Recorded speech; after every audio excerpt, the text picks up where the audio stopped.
इस काल भगवान को श्राप लगा हुआ है। 1,00,000 मानव शरीरधारी प्राणी ये नित्य आहार करता है।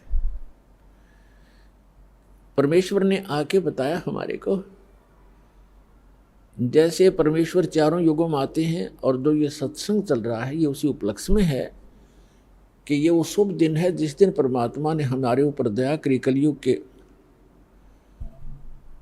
अंदर हम दुखी प्राणियों को, भ्रमित प्राणियों को आके सही दिशा देने के लिए वो परमात्मा अपने निज लोक, उस अच्छे लोक को छोड़कर हमारे लिए इस काल के लोक में आए, कसाई के बाड़े में आए, कसाई के लोक में आए और हमारे को यथार्थ ज्ञान देने की चेष्टा की। लेकिन हमने परमात्मा के उस ज्ञान को स्वीकार नहीं किया, क्योंकि हमारे धर्म गुरु काल से प्रभावित हैं, प्रेरित हैं। उन्होंने अज्ञान सुना हुआ है, सदग्रंथों को आधार बताते और सदग्रंथों के विपरीत ज्ञान सुनाते रहे हमारे का। तो वो परमात्मा यहाँ आते रहते हैं और ये उसी उपलक्ष्य में समागम चल रहा है।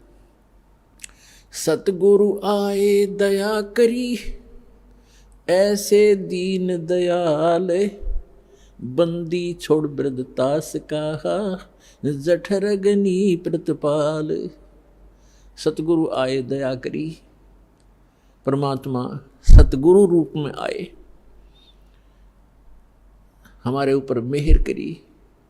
ऐसे दीन दयाल, हमने कैसी भयंकर गलती कर रखी है पुण्यात्माओं, लेकिन ये दयालु घड़े हैं। हम भरी थाली का ठोकर मार के आए हो आप, हम सभी नालायक हैं हम।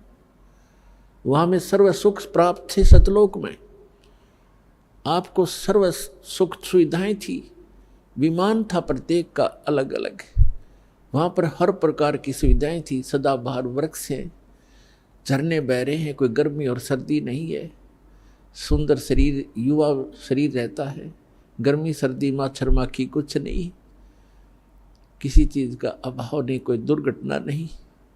हम उस लोक ने, ऐसे सत्य लोक ने, सच्चे लोक को, सर्व सुख संपन्न लोक को छोड़कर इस काल के साथ यहाँ धक्के खाने आ गए। और आज हमारी क्या दुर्गति कर रखी है, कोई जीव सुखी नहीं। चाहे यहाँ प्रधानमंत्री बना बैठा हो, सारे हर समय उसकी चिंता खत्म नहीं होती, टेंशन ग्रस्त रहता है। तो खा का ये जीवन कहाँ जी रहे हम, कहाँ रह रहे हैं। सतगुरु आए दया करी, ऐसे दीन दयाल, और बंदी छोड़ वृद्धतास का, जठरग्नि प्रतिपाल। बंदी छोड़ माने इस काल के की बंद से हम बंदी हैं, कैदी हैं, काल के कैदी हैं। और हम कर्मानुसार अपने दुख या भोग रहे हैं, क्योंकि कैद में कर्म का, किए हुए कर्म का ही दंड भोग रहा होता है। तो समर्थ आकर के हमें काल के जाल से छुड़वाकर सतलोक ले जाते हैं, अमरलोक ले जाते हैं। इसलिए वो बंदी छोड़ खाते हैं। अमर करूं सतलोक पठाऊं, ताते बंदी छोड़ कहाऊं। कहते हैं अमर करूं, सदा के लिए ऐसे स्थान पर भेज दूंगा तुम्हें जहां आपकी कभी मृत्यु नहीं होगी। गीता अध्याय नंबर 15 के श्लोक नंबर 1 से 4 में प्रमाण है कि उल्टा लटका हुआ पीपल संसार रूपी वृक्ष समझो।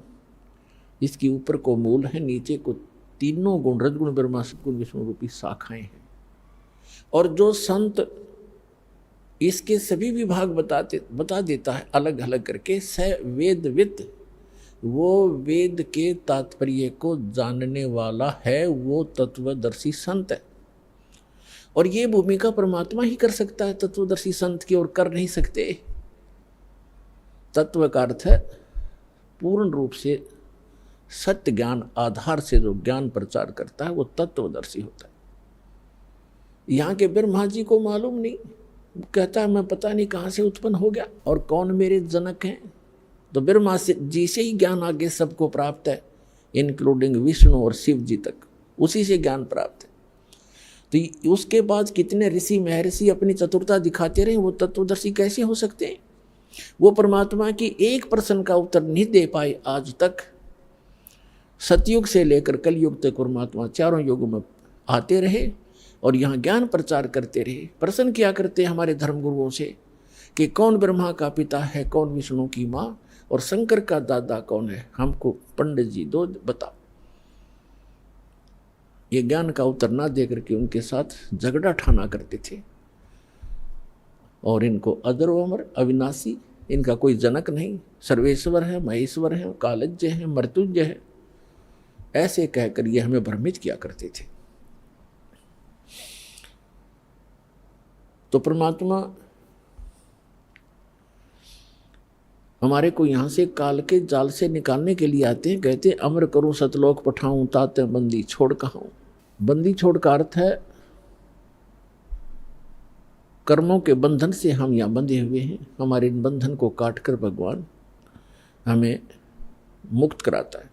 तो तत्वदर्शी संत की भूमिका करने के लिए वो परमात्मा स्वयं ही आते हैं। और गरीबदास जी कहते हैं सतगुरु आए दया करी ऐसे दीन दयाल, बंदी छोड़ वृद्ध तास का जठ अग्नि प्रतिपाल। तो गीता अध्याय नंबर 15 के श्लोक नंबर 1 से 4 में ये स्पष्ट किया, परमात्मा ने बताया है कि सभी विभाग बताए संसार रूपी वृक्ष के कि अक्षर पुरुष एक पेड़ है, सरपुरुष वा की डार, इसको निरंजन ज्योति निरंजन भी कहते हैं। अक्षर पुरुष एक पेड़ है, सरपुरुष वा की डार, और तीनों देवा शाखा हैं ये पात रूप संसार। जैसे पेड़ कौन सा होता है, जो पृथ्वी से बाहर दिखाई देता है, अंदर का जो जड़ें होती हैं, मूल हैं, वो गुप्त होती हैं, प्रोक्ष होती हैं, वो अव्यक्त होती हैं, वो दिखाई नहीं देती। तो मूल स्वयं परमात्मा ही थे कबीर भगवान, अमर पुरुष, सत्य पुरुष, परम अक्षर ब्रह्म है वो।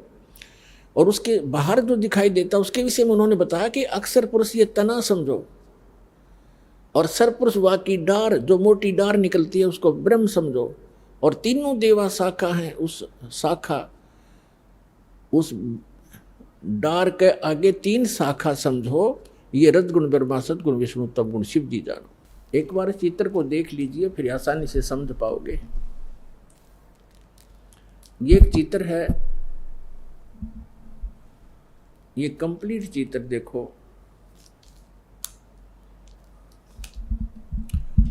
अक्षर पुरुष परमात्मा कहते हैं, ये देखिएगा यहां से, ये एक पेड़ है पूरा पूरा देखो इसको। परमात्मा ने बताया था अक्षर पुरुष एक पेड़ है, ये समझो ये पृथ्वी से बाहर जो दिखाई देता है इसके विषय में परमात्मा ने जानकारी दी है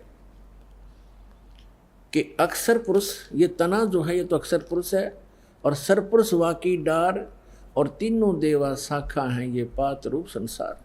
अब ये परमात्मा बता रहे हैं कि अक्षर पुरुष एक पेड़ है, ये बाहर दिखाई देता है सारा पेड़ समझो, लेकिन इसका जो तना है ये है वो, ये तना तो सरपुरुष है, और अक्षर पुरुष है, ये सरपुरुष वा की डार, और तीनों देवा शाखा हैं ये हम यहाँ हैं, ये पात रूप संसार। अब जड़ कौन है ये बताने के लिए इस दास को भेजा है कि ये परम अक्षर ब्रह्म है जो सबका पालन करता है, जो गुप्त है, प्रोक्ष है, पृथ्वी के अंदर समझो, यानी ऊपर के लोक हैं, सतलोक, अलखलोक, अगमलोक, अकह लोक, ये इससे ऊपर का पुरुष नीचे का। और ये है कौन? अनंत कोट ब्रह्मांड का एक रति नहीं भारे, सतगुरु पुरुष कबीरे हैं ये कुल के सिरजनहारे। हम सुल्तानी नानक तारे दादू को उपदेश दिया, जात जुलाहा भेद न पाया ये काशी महे कबीर हुआ। तो ये है वो संसार रूपी वृक्ष। श्रीमद् भगवद गीता अध्याय नंबर 15 के श्लोक 1 से 4 का वर्णन है कि अंदर ये वर्णन है, ये निष्कर्ष है इसका कि उल्टा लटका हुआ संसार रूपी वृक्ष है अर्जुन, ऊपर को जड़ नीचे को शाखा। गीता ज्ञानदाता ने केवल इतनी जानकारी दी है, ऊपर को जड़ और नीचे को तीनों गुण रूपी शाखा वाला ये एक संसार रूपी वृक्ष है, पीपल का समझो, अविनाशी वृक्ष है। और जो इसके सभी पार्ट्स ऊर्ध्व मूलम अधः शाखम अस्थवम अश्वथम प्राहु अव्यम छंदासी यस्य पर्णानि ये तम वेद स वेदवित्, इसके सभी छंद सभी विभाग जो जानता है, पत्तों समेत इसके सब छंद हैं, ऊपर को जड़ और नीचे को शाखा वाला ये संसार रूपी पीपल का अविनाशी वृक्ष समझो।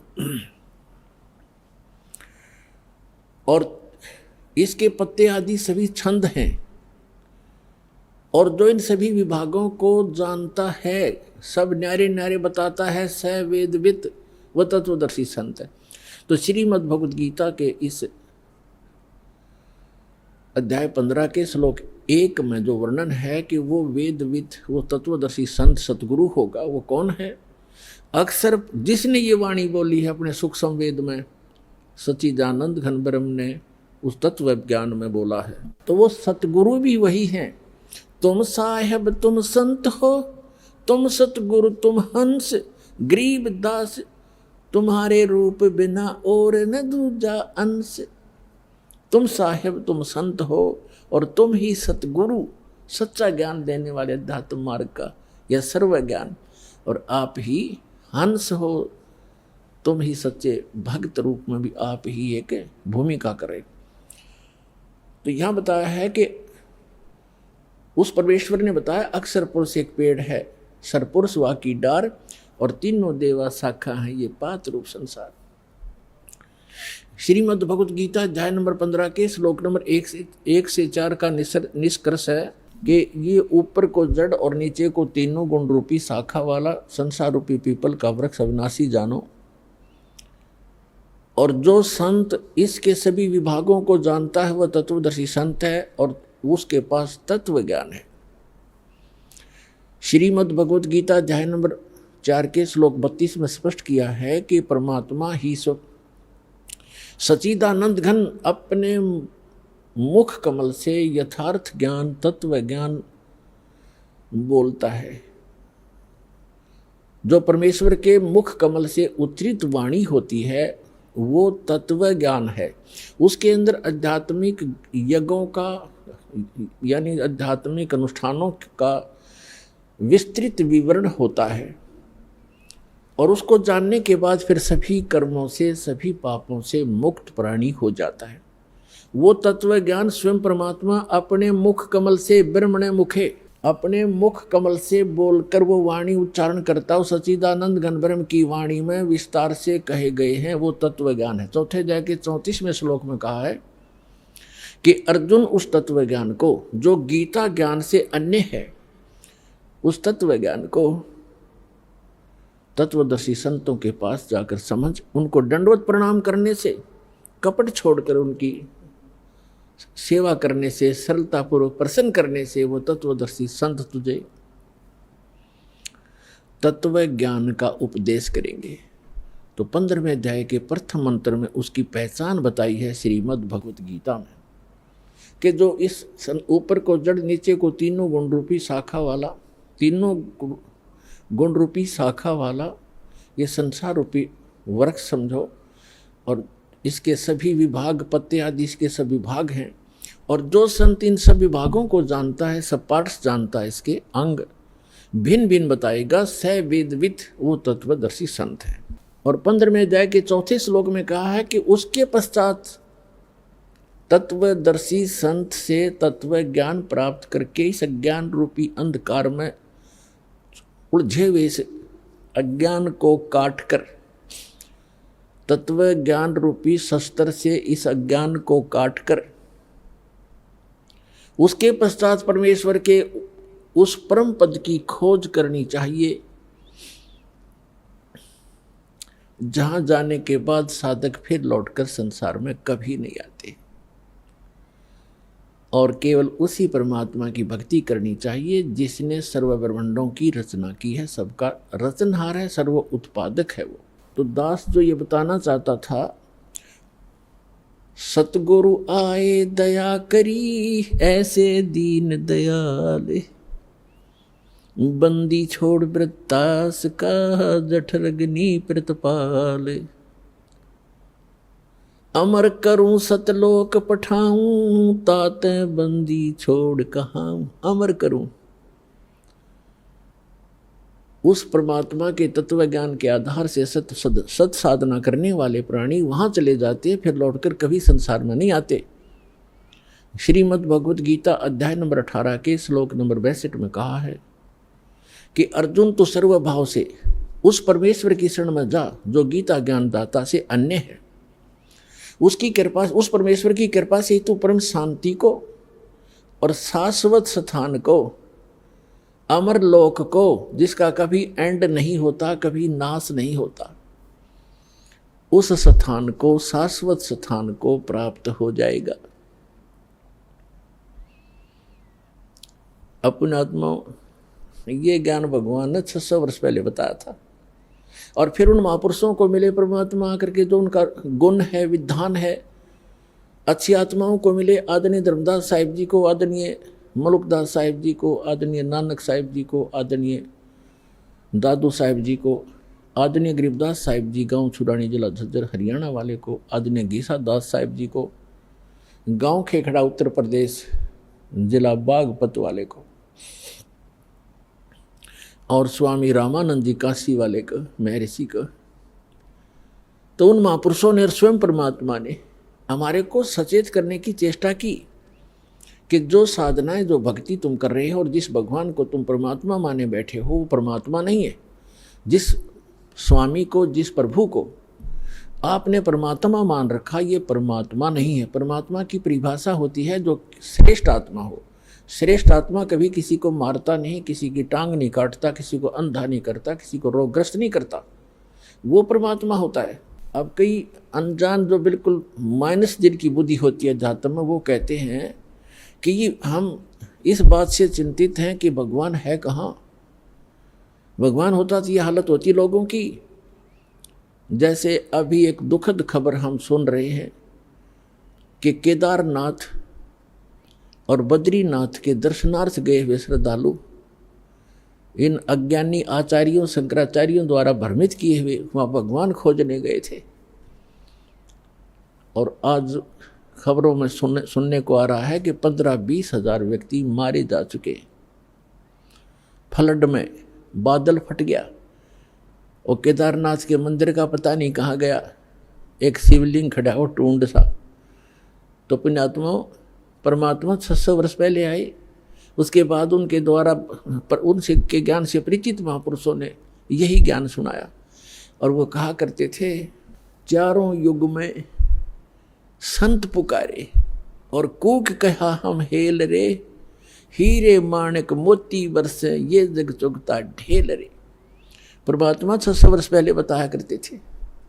और उनसे परिचित महापुरुष आदरणीय गरीबदास साहिब जी ने कहा है कि चारों युग में संत पुकारे, कबीर साहिब की महिमा गाई है।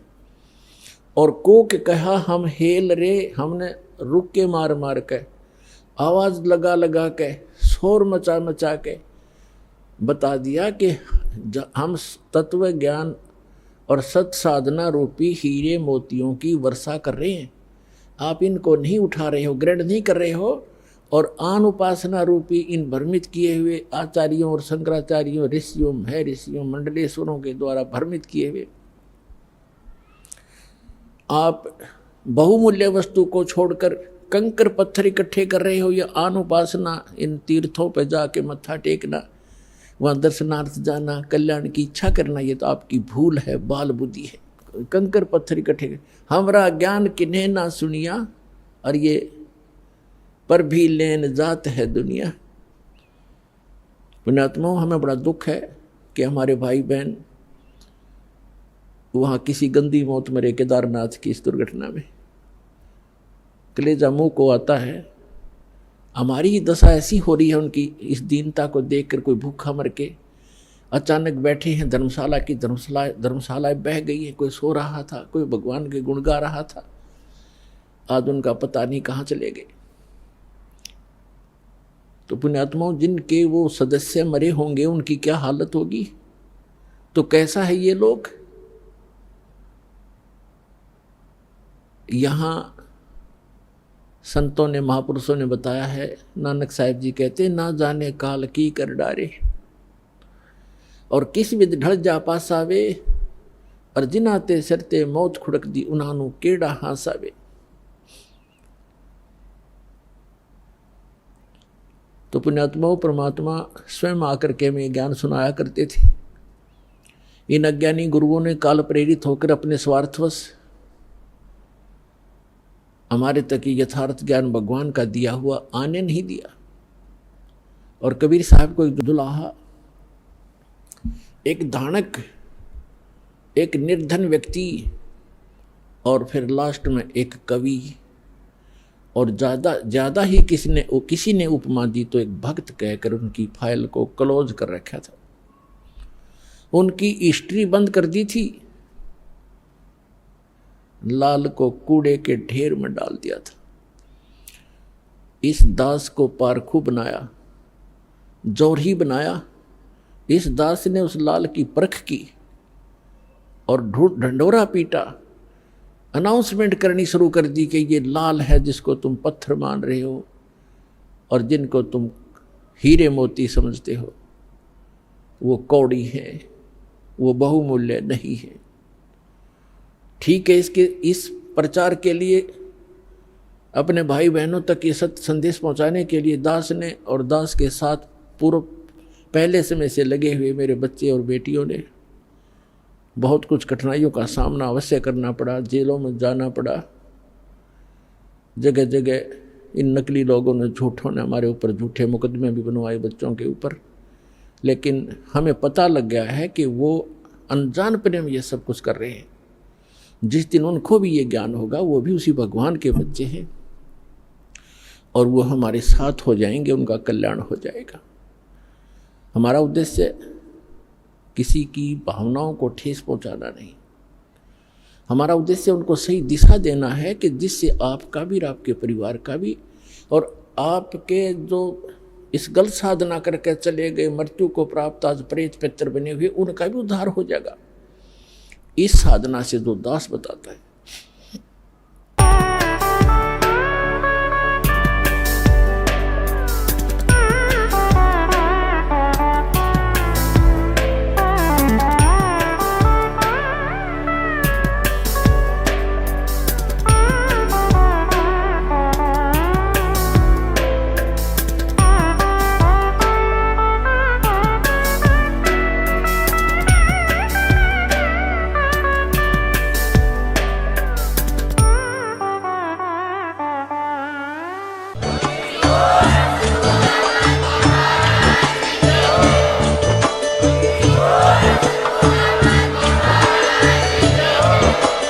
आप सुन रहे थे जगत गुरु तत्वदर्शी संत रामपाल जी महाराज जी के मंगल प्रवचन। अधिक जानकारी के लिए विजिट कीजिए हमारी वेबसाइट www.jagatgururampalji.org। संत रामपाल जी महाराज जी के शुभ आशीर्वाद से पूरे विश्व भर में 500 से भी ज्यादा नाम दीक्षा केंद्र हैं, जिन पर संत रामपाल जी महाराज जी द्वारा ऑनलाइन निशुल्क नाम दीक्षा दी जा रही है। अपने नजदीकी नाम दीक्षा केंद्र का पता करने के लिए संपर्क करें 8222880541।